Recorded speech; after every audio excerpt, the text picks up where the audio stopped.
ಈ ಬಾರಿಯ ಉಡುಪಿ ಶ್ರೀಕೃಷ್ಣ ಮಠದ ಪರ್ಯಾಯವು ಶಿರೂರು ಪರ್ಯಾಯ ನಮ್ಮ ಪರ್ಯಾಯ ಎಂಬ ಪರಿಕಲ್ಪನೆಯೊಂದಿಗೆ ನಡೆಯಲಿದೆ. ಮಠದಲ್ಲಿ ಭಕ್ತರಿಗೆ ವಿವಿಧ ರೀತಿಯ ಸೇವೆಗಳನ್ನು ಸಲ್ಲಿಸಲು ಅವಕಾಶ ಕಲ್ಪಿಸುವುದು ಮತ್ತು ನಿರಂತರ ವೇದ ಪಾರಾಯಣವೇ ನಮ್ಮ ಅವಧಿಯ ಪ್ರಮುಖ ಯೋಚನೆಗಳು ಎಂದು ಭಾವಿ ಪರ್ಯಾಯ ಶಿರೂರು ಮಠದ ಶ್ರೀ ವೇದವರ್ಧನ ತೀರ್ಥ ಸ್ವಾಮೀಜಿ ಹೇಳಿದ್ದಾರೆ. ಭಗನಾಶಾಯ ಶ್ರೀಶಾಯ ಗುಣರಾಶಯೇ ಹೃದಯಾಯ ಶುದ್ಧವಿದ್ಯಾಯ ಮಧ್ಯಾಯ ಚಲನೋ ತಪೋವಿದ್ಯಾಯ ರತ್ಯಾದಿ ಸದ್ಗುಣೋಧಾಕರಾನಹಂ ಮಾದಿರಾಜಗುರುನ್ ಒಂದೇ ಹಯಗ್ರೀವದಯ ಶ್ರೀ ಗುರುಭ್ಯೋ ನಮಃ. ನಿಮಗೆಲ್ಲರಿಗೂ ಗೊತ್ತಿರುವ ಹಾಗೆ ನಮ್ಮ ಪರ್ಯಾಯದ ಟ್ಯಾಗ್ಲೈನ್ ಏನಂತ ಕೇಳಿದರೆ ಶಿರೂರು ಪರ್ಯಾಯ ನಮ್ಮ ಪರ್ಯಾಯ ಅಂತ. ಅದು ಯಾಕೆ ನಮ್ಮ ಪರ್ಯಾಯ? ನೀವು ನೋಡುದಂತಿದ್ರೆ ಪರ್ಯಾಯ ಪೂಜೆ ಮಾಡೋದು ಯಾರು? ಇದು ಪರ್ಯಾಯ ಅಂತ ಕನ್ನಡದಲ್ಲಿ ಅರ್ಥ ಏನು ಅಂತ ಕೇಳಿದರೆ ಸರದಿ ಅಂತ, ಟರ್ಮ್ ಅಂತ. ಈಗ ಒಂದೊಂದು ಮಠಕ್ಕೆ 2 ವರ್ಷಕ್ಕೊಮ್ಮೆ ಒಂದು ಮಠಕ್ಕೆ ಸಿಗುವಂತಹ ಒಂದು ಸರದಿಯ ಅವಕಾಶ ಪರ್ಯಾಯ. ಈಗ ಈ ವರ್ಷ ಶಿರೂರು ಮಠಕ್ಕೆ ಸಿಗುವಂತಹ ಪರ್ಯಾಯ ಅಂತ ಸ್ವಾಮಿಗಳು ಮಹಾಪೂಜೆ ಮಾಡ್ತಾರೆ. ಹಾಗಾದ್ರೆ ಮಠದ ಪರ್ಯಾಯ ಆಯ್ತಲ್ಲ, ಅದು ಯಾಕೆ ನಮ್ಮ ಪರ್ಯಾಯ? ಭಕ್ತರ ಪರ್ಯಾಯ ಯಾಕೆ? ಈಗ ಪರ್ಯಾಯ ಸ್ವಾಮಿಗಳು ಆರಾಧನೆ ಮಾಡೋದಿರ್ಬೋದು ಪರ್ಯಾಯ ಸಂದರ್ಭದಲ್ಲಿ, ಆದರೆ ಈ ಪರ್ಯಾಯದಲ್ಲಿ ಇಡೀ ದಿವಸ ಕಾರ್ಯಕ್ರಮ ಇರ್ತದೆ. ಬರೀ ನಾರ್ಮಲ್ ದೇವಸ್ಥಾನದಲ್ಲಿ ಪೂಜೆ ಮಾಡೋದಾಗಿ ಇರುವುದಿಲ್ಲ. ಬೆಳಿಗ್ಗಿಂದ ರಾತ್ರಿ ತನಕ ಉತ್ಸವ ಕಾರ್ಯಕ್ರಮಗಳು, ಅನ್ನದಾನ ಇದೆಲ್ಲ ಇರ್ತದೆ. ಇದೆಲ್ಲ ಯಾಕೆ ಇರೋದು? ಸ್ವಾಮಿಗಳಿಗ ಅಷ್ಟು ಅನ್ನದಾನ ಸ್ವಾಮಿಗಳು ತಿನ್ನೋದಾ? ಅಥವಾ ರಥೋತ್ಸವ ಪೂರ್ತಿ ಸ್ವಾಮಿಗಳು ಎಳೆದು ಪೂರ್ತಿ ಮಾಡೋದಾ? ಮತ್ತೆ ಯಾರು ಮಾಡೋದು? ಎಲ್ಲ ಕೃಷ್ಣ ಭಕ್ತರು ಬಂದು ಆ ಉತ್ಸವಕ್ಕೆ ಕೈ ಜೋಡಿಸಿ ಪರ್ಯಾಯವನ್ನು ಪೂರ್ತಿಗೊಳಿಸುವಂಥದ್ದು. ಸ್ವಾಮಿಗಳು ಪೂಜೆ ಮಾತ್ರ ಮಾಡೋದು. ಆದರೆ ಬರೀ ಪೂಜೆ ಮುಖ್ಯ ಅಲ್ಲ. ಪರ್ಯಾಯದಲ್ಲಿ ಭಕ್ತರಿಗೆಲ್ಲರಿಗೆ ಪೂಜೆಗೆ ಅವಕಾಶ ಕೊಡುವಂಥದ್ದೇ ಮುಖ್ಯ ಉದ್ದೇಶ. ಹಾಗಾಗಿ ಅಷ್ಟೆಲ್ಲ ಕಾರ್ಯಕ್ರಮಗಳು ಮಾಡುವಂಥದ್ದು. ಹಾಗಾಗಿ ಪರ್ಯಾಯ ಅಂತ ಹೇಳಿದರೆ ಅದು ಭಕ್ತರಿಗೋಸ್ಕರ ಇರುವಂಥದ್ದು. ಹಾಗಾಗಿ ಇದು ಭಕ್ತರ ಪರ್ಯಾಯ, ನಮ್ಮ ಪರ್ಯಾಯ ಅಂತ ಇರುವಂಥದ್ದು. ಹಾಗಾಗಿ ತಾವೆಲ್ಲರೂ ಕೂಡ ಆ ಪರ್ಯಾಯದ ಸಂದರ್ಭದಲ್ಲಿ ತಮ್ಮಿಂದ ಆಗುವ ಸೇವೆಯನ್ನು ಕೃಷ್ಣನಿಗೆ ನಡೆಸಬೇಕು. ಈಗ 10 ದಿವಸ ಅಲ್ಲೇ ಬೇಕಾದರೆ ಇದ್ದು ವಾಲಂಟಿಯರ್ಸ್ ಆಗಿ ಆ ರೀತಿ ಯಾವ ಸೇವೆಯೂ ಮಾಡ್ಬೋದು. ಅದಕ್ಕೆಲ್ಲ ನಾವು ಮೊದಲಿಗೆ ಅವಕಾಶ ಎಲ್ಲ ಕೊಟ್ಟಿರ್ತೇವೆ, ಯಾವ ಸೇವೆ ಎಲ್ಲ ಇರ್ತದೆ ಅಂತ. ಹಾಗೆ ಆ ರೀತಿ ಎಲ್ಲ ಸೇವೆಗೆ ನೀವೆಲ್ಲ ಪಾಲ್ಗೊಳ್ಬೋದು. ಅಂತೂ ಮುಖ್ಯವಾಗಿ ಧರ್ಮ ಜಾಗೃತಿ ಆಗಬೇಕು, ದೇವರ ಪ್ರಜ್ಞೆ ಬರಬೇಕು. ಈಗ ಹಾಲಿಡೇಸ್ ಅಂತೆಲ್ಲ ಎಲ್ಲೆಲ್ಲೋ ಹೋಗ್ತಿರ್ತಾರೆ. ಆದರೆ ದೇವಸ್ಥಾನಗಳಿಗೆ ಒಂದು ಕ್ಷಣ ಭೇಟಿ ಕೊಟ್ಟು ಹೋಗ್ತೇವೆ ಅಷ್ಟೇ. ಅಲ್ಲಿ ದೇವರ ಸನ್ನಿಧಾನದಲ್ಲೇ ಇದ್ದು ದೇವರ ಸೇವೆ ಮಾಡುವಂಥದ್ದೆಲ್ಲ ಇಲ್ಲ. ಆದರೆ ಬೇರೆ ಕಡೆ ಕ್ಯಾಂಪ್ ಅಂತೆಲ್ಲ, ಸಮ್ಮರ್ ಕ್ಯಾಂಪ್ ಅದೆಲ್ಲ ಜೋರಿರ್ತದೆ. ಅದೇ ರೀತಿ ಜನರಿಗೆ ದೇವರ ಪ್ರಜ್ಞೆ ಬರಬೇಕು ಅಂತ ಕೃಷ್ಣ ಮಠದಲ್ಲೇ 10 ದಿವಸ ಅಲ್ಲೇ ಇದ್ದು ಸೇವೆ ಮಾಡಲಿಕ್ಕೆ ಅವಕಾಶ. ಇಡೀ ವರ್ಷ ಕೆಲಸ ಅಂತ ಇರ್ತದೆ. ರಜೆ ಸಿಗ್ತದೆ. ರಜೆ ಸಿಕ್ಕಿದಾಗ ಸುಮ್ಮನೆ ಕೂತ್ಕೊಳ್ಳಿಕ್ಕೆ ಆಗುವುದಿಲ್ಲ. ಊರಿಡೀ ಸುತ್ತುತ್ತೇವೆ. ಅದರ ಬದಲು ಉಡುಪಿ ಸುತ್ತಿ, ಕೃಷ್ಣ ಮಠ ಸುತ್ತಿ, ಅಲ್ಲಿ ಕೃಷ್ಣನ ಸೇವೆ ಮಾಡಿ. ಪೂರ್ತಿ 2 ತಿಂಗಳು ಅಥವಾ 1 ತಿಂಗಳ ರಜೆ ಪೂರ್ತಿ ಬೇಕು ಅಂತಿಲ್ಲ. ನಿಮ್ಮಿಂದ 10 ದಿವಸ ಆಗ್ತದಾ, 1 ವಾರ ಆಗ್ತದಾ? ಸರಿ, ಅಷ್ಟು ಹೊತ್ತಾದರೂ ಬಂದು ಕೃಷ್ಣನ ಸೇವೆ ಮಾಡಿ. ಆಗ ತಮ್ಮೆಲ್ಲರಿಗೆ ಒಂದು ಧರ್ಮ ಜಾಗೃತಿಯೂ ಆಗ್ತದೆ. ಈಗ ಸೇವೆ ಮಾಡುವಾಗ ಈಗ ಅನೇಕ ಜನರು ಕೃಷ್ಣ ಮಠಕ್ಕೆಲ್ಲ ದರ್ಶನ ಕೊಟ್ಟು ಅಥವಾ ಬೇರೆ ದೇವಸ್ಥಾನಗಳಿಗೆ ದರ್ಶನ ಕೊಟ್ಟು ಅಲ್ಲಿಯ ಕಂಪ್ಲೇಂಟ್ ಒಂದಿಷ್ಟು ಹಾಕ್ತಾರೆ.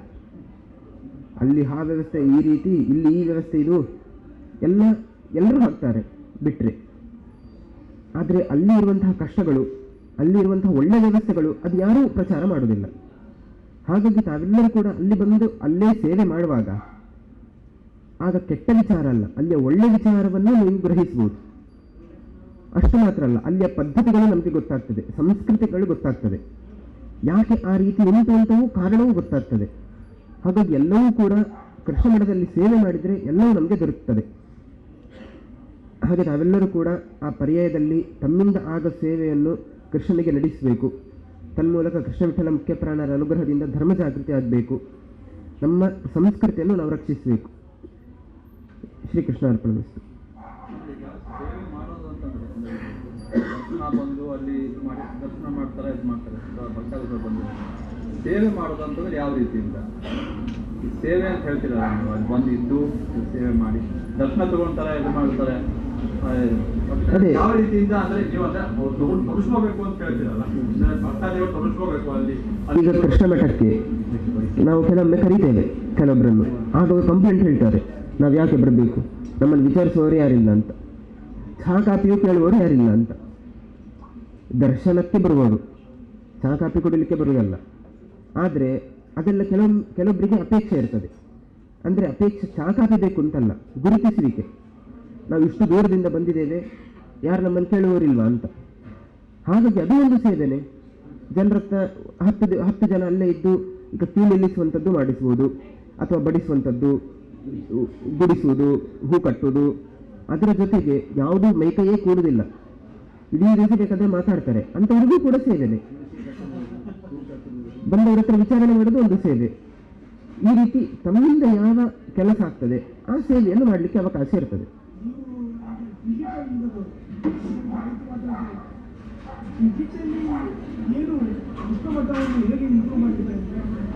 ಸೆಕ್ಯೂರಿಟಿ ಹೆಚ್ಚು ಮಾಡೋದು, ಮತ್ತೆ ಎಲ್ಲ ಸೇವೆ ಆನ್ಲೈನ್. ಮತ್ತೆ ಈಗ ವಾಲಂಟಿಯರ್ ಅಂತ ಹೇಳಿದ್ವಿ, ಅದು ರಿಜಿಸ್ಟರ್ ಮಾಡಲಿಕ್ಕೆ ಇರೋದು ಆನ್ಲೈನಲ್ಲಿ, ಸೀದಾ ಬಂದು ಕೊಡಲಿಕ್ಕೆ ಆಗೋದಿಲ್ಲ. ಆನ್ಲೈನಲ್ಲಿ ರಿಜಿಸ್ಟರ್ ಮಾಡಿದರೆ ನಿಮಗೆ ಯಾವ ಡೇಟ್ ಅಂತ ನಿಮಗೆ ಗೊತ್ತಾಗ್ತದೆ, ವೆಬ್ಸೈಟಲ್ಲೂ ಉಂಟು. ಮಠದ ವೆಬ್ಸೈಟ್ ಉಂಟು, shirolmath.org ಅಂತ, ಅದರಲ್ಲೇ ಆಪ್ಷನ್ಸ್ ನಾವು ಆಲ್ರೆಡಿ ಇಟ್ಟಿದ್ದೇವೆ. ಅದರಲ್ಲಿ ಯಾವುದು ನಿಮಗೆ ಆಗ್ಬೋದು ಸೆಲೆಕ್ಟ್ ಮಾಡ್ಬೋದು. ನಮ್ಮ ಪರ್ಯಾಯ ಇಲ್ಲ, ನಿಮ್ಮ ಪರ್ಯಾಯ. ಕೃಷ್ಣ ಭಕ್ತರಿಗೆ ಸೇವೆ ಮಾಡಲಿಕ್ಕೆ ಅವಕಾಶ. ಅದೇ ಒಂದು ಕೃಷ್ಣ ಭಕ್ತರಿಗೆ ಸೇವೆ ಮಾಡಲಿಕ್ಕೆ ಅವಕಾಶ. ಆ ಬೇಸಿನಲ್ಲಿ ಎಲ್ಲವೂ ಕೂಡ. ಈಗ ಕೆಲವೊಬ್ಬರು ವೇದ ಪಂಡಿತರು ಇರ್ತಾರೆ, ಅಂಥವರಿಗೂ ಕೂಡ ಸೇವೆ ಮಾಡಲಿಕ್ಕೆ ಅವಕಾಶ. ಈಗ ಭಜನೆ ಅಂತ ನಡೀತಾ ಉಂಟು, ಎಲ್ಲರೂ ಎಲ್ಲೆಲ್ಲಿಂದಲೂ ಭಜನೆ ಬಂದು ಮಾಡ್ತಿದ್ದಾರೆ. ಆದರೆ ನಮ್ಮಲ್ಲಿ ಮುಖ್ಯ ಕೊರತೆ ವೇದ ಪಂಡಿತರಿಗೆ. ನಮ್ಮ ಧರ್ಮದ ಮೂಲ ಗ್ರಂಥ ಯಾವುದು ಅಂತ ಕೇಳಿದರೆ ನಿಜವಾಗಿ ವೇದ. ಆ ವೇದ ನಮಗೆ ಅರ್ಥನೇ ಆಗುವುದಿಲ್ಲ ಅಂತ ರಾಮಾಯಣ, ಮಹಾಭಾರತ, ಭಗವದ್ಗೀತೆ ಎಲ್ಲ ಬಂದದ್ದು. ಹಾಗಾಗಿ ಮುಖ್ಯವಾದದ್ದು ವೇದ. ಆ ವೇದವನ್ನು ನಾವು ರಕ್ಷಿಸಬೇಕು. ರಕ್ಷಿಸುವುದು ಅಂತ ಹೇಳಿದರೆ ಪುಸ್ತಕದಲ್ಲಿ ರೆಕಾರ್ಡ್ ಮಾಡಿಟ್ಕೊಳ್ಳೋದಲ್ಲ, ಅದನ್ನು ಓದಬೇಕು, ಕಲಿಬೇಕು. ಅದನ್ನು ಕಲಿಬೇಕು ಅಂತ ಹೇಳಿದರೆ 12 ವರ್ಷ ಎಲ್ಲ ಕಷ್ಟ ಬಿಡಬೇಕು. 12 ವರ್ಷ ಗುರುಕುಲದಲ್ಲೇ ಇದ್ದು ಕಲಿಬೇಕು. ಅಷ್ಟೆಲ್ಲ ಕಲಿತವರಿಗೆ ಹೊರಗೆ ಜಾಬ್ ಮಾಡಲಿಕ್ಕೆ ಆಗೋದಿಲ್ಲ. 12 ವರ್ಷ ಕಲಿತಿರ್ತಾರೆ, ಮತ್ತೆ ಯಾವ ಜಾಬ್ ಮಾಡೋದು? ಅವರಿಗೆ ಜಾಬ್ ಯಾವುದು ಅಂತ ಕೇಳಿದರೆ ಬೇರೆಯವರೆಲ್ಲ ಕರೆಸಿ ಅವರನ್ನು ಪಾರಾಯಣ ಮಾಡಿಸಿ ಅವರಿಗೆ ಸಂಭಾವನೆ ಕೊಡೋದೇ ಅವರಿಗೆ ಪೋಷಣೆ. ಹಾಗಾಗಿ ಆ ಪೋಷಣೆಯು ಕೃಷ್ಣ ಮಠದಲ್ಲಿ ನಡೀಬೇಕು. ಬೆಳಗ್ಗಿಂದ ರಾತ್ರಿ ತನಕ ಪಂಡಿತರನ್ನು ಕೂಡಿಸಿ ದಿನಕ್ಕೆ 20 ಪಂಡಿತರು, 4 ವೇದ ಪಾರಾಯಣ ಆಗಬೇಕು. ಹೀಗೆ ಪಂಡಿತರಿಗೆ ಆದ ಪ್ರೋತ್ಸಾಹವೂ ನಡೀತದೆ. ಅದರ ಜೊತೆ ಭಕ್ತರಿಗೆ ಕೃಷ್ಣ ಮಠಕ್ಕೆ ಬಂದಾಗ ಫೋನಲ್ಲಿ ಮಾತಾಡೋದು, ಅಂಗಡಿಯಿಂದ ಏನು ತಗೊಂಡು ಹೋಗುವ, ಲೇಟ್ ಆಯಿತು, ಆ ಯಾವುದು ಚಿಂತನೆ ಬರಬಾರ್ದು. ಆ ದೇವರಿಂದಲೇ ತಲೆಗೆ ಬರಬೇಕು. ಆ ಒಂದು ಎನ್ವೈರನ್ಮೆಂಟು ಕ್ರಿಯೇಟ್ ಆಗ್ತದೆ ವೇದ ಪಾರಾಯಣ ಕೇಳುವಾಗ. ಹಾಗಾಗಿ ಒಟ್ಟು ದಿನಕ್ಕೆ 20 ಪಂಡಿತರು ಅಂತ, 4 ವೇದ. ಹಾಗಾಗಿ ಒಂದು ವೇದಕ್ಕೆ 5 ಪಂಡಿತರು.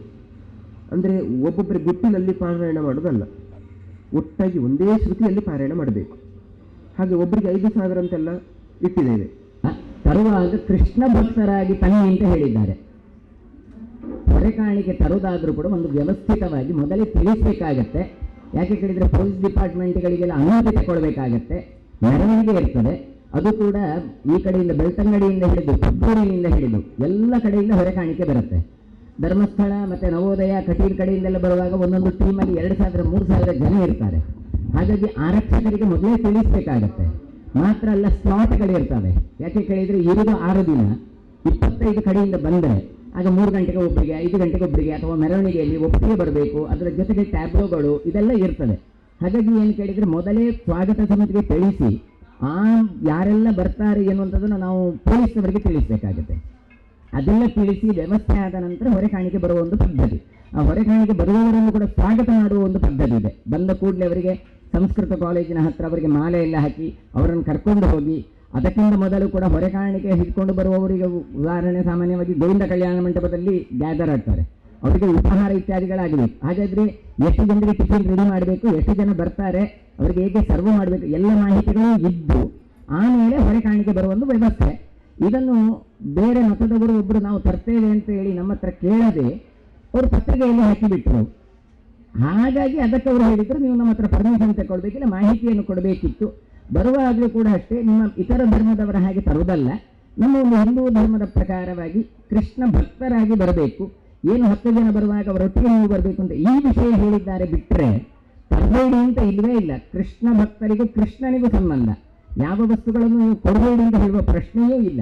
ಕೊಡುವಾಗ ಖಂಡಿತ ಭಕ್ತಿಪೂರ್ವಕವಾಗಿ ಕೊಡಿ, ಅದರಲ್ಲಿ ರಾಜಕೀಯ ಮಾಡಬೇಡಿ ಅಥವಾ ಇದು ಅಂತ ಎನ್ನುವಂಥದ್ದು ಅವರದ್ದು ಇರಾದೆ. ಶಿರೂರು ಮಠದ ದಿವಾನ ಉದಯಕುಮಾರ್ ಸರಳತಾಯ, ಶ್ರೀ ಕ್ಷೇತ್ರ ಕಟೀಲಿನ ಲಕ್ಷ್ಮೀನಾರಾಯಣ ಹಸ್ರಣ್ಣ, ಪ್ರದೀಪ್ ಕುಮಾರ್ ಕಲ್ಕುರ ಉಪಸ್ಥಿತರಿದ್ದರು.